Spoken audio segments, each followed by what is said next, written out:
नमस्कार। अभी हमारा एक ये बाल विकास सेवा एवं पुष्टाहार विभाग का पोषण अभियान सामुदायिक गतिविधि आधारित कैलेंडर आया है, जिसमें आप सभी लोगों को अपने आंगनवाड़ी केंद्र पे कौन सी समुदाय आधारित गतिविधि किस डेट पे करनी है।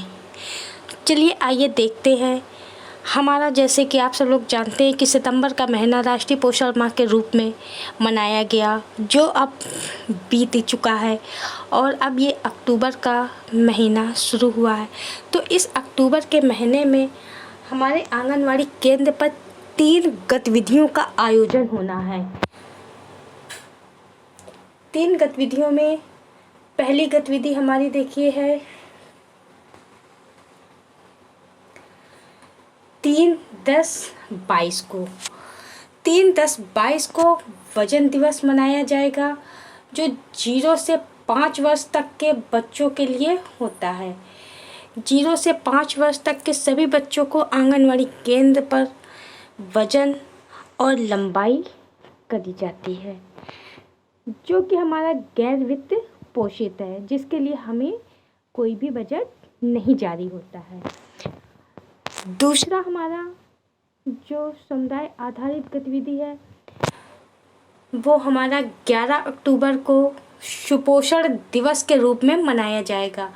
11 अक्टूबर को सुपोषण दिवस मनाएगा, जिसमें लाभार्थी परिवार के पुरुष सदस्यों को, जो हमारे लाभार्थी हैं, बच्चे हैं, महिलाएं हैं, उस परिवार के पुरुष सदस्यों को, बच्चों के पिता हैं, दादा हैं, बाबा हैं, और अगर महिलाएं हैं तो उनके पतियों को विशेष तौर से आमंत्रित किया जाएगा आंगनवाड़ी केंद्र पर और सुपोषण दिवस मनाया जाएगा, जो कि वित्त पोषण अभियान के अंतर्गत वित्त पोषित है, जबकि इसका हमारा बजट आएगा।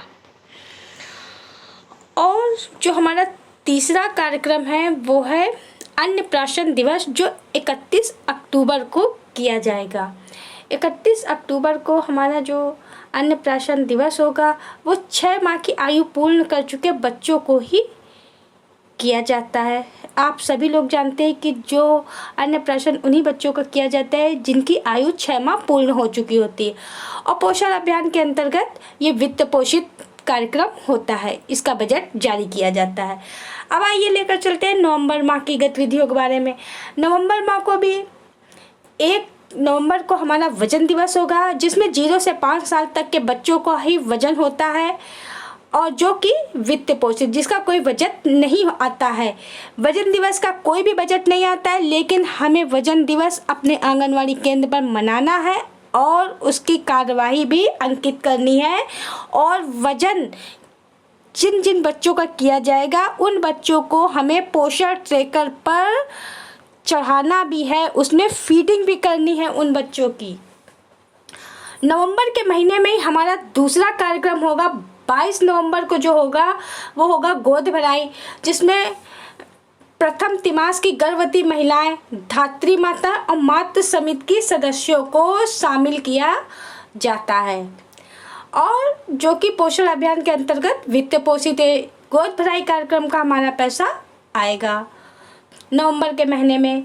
और तीसरा कार्यक्रम है 29 नवंबर को वॉश डे, स्वच्छता दिवस के रूप में, जिसमें हम लोग मनाते हैं वॉश डे, हैंड वॉश बच्चों को कराते हैं। इसमें किसी भी आयु वर्ग के बच्चे, इसमें हम हर तरह के बच्चों को शामिल कर सकते हैं। हमें इसमें एज की कोई बाउंडेशन नहीं कि हमें 0 से 3 साल का बच्चा लेना है या 3 से 6 साल का ही बच्चा लेना है। आपके केंद्र पर जिस उम्र के बच्चे आ सकते हैं उन सबको आपको इस गतिविधि में शामिल करना है। किशोर किशोरी बालिकाएं, महिलाएं और पुरुषों को भी, सामुदायिक नेता, पंचायती राज के सदस्य, अगर आप शहरी क्षेत्र से हैं तो आप अपने शहरी क्षेत्र के सभासद को, पार्षद को भी इसमें शामिल कर सकती है। और पोषण अभियान के अंतर्गत ये वित्त पोषित कार्यक्रम होता है। अब तीसरे मंथ का जो है दिसंबर के महीने में हमारा जो कार्यक्रम होगा वो 6 दिसंबर को वजन दिवस होगा, जो कि वजन दिवस 0 से 5 वर्ष के बच्चों का ही होता है और गैर वित्त पोषित होता है, जिसका बजट नहीं जारी होता है। और ये कार्रवाई हमें प्रतिमाह करनी होती है, जिसकी फीडिंग पोषण ट्रैकर पर भी होती है। 13 दिसंबर को हमें अन्नप्राशन मनाना है। अन्नप्राशन दिवस उन्हीं बच्चों का होता है जो बच्चे 6 माह की आयु पूर्ण कर चुके होते हैं और पोषण अभियान के अंतर्गत ये वित्त पोषित है, इसका बजट जारी होगा। तीसरा कार्यक्रम हमारा पड़ेगा 27 दिसंबर को। 27 दिसंबर को गोद भराई कार्यक्रम है, जो कि प्रथम तिमाही की गर्भवती महिलाएं, धात्री माताएं, मातृ समिति के सदस्यों के साथ पोषण अभियान के अंतर्गत इस कार्यक्रम का बजट जारी किया जाएगा। तो ये हमारे हो गए 3 माह के कार्यक्रमों की सूची, अक्टूबर, नवंबर, दिसंबर।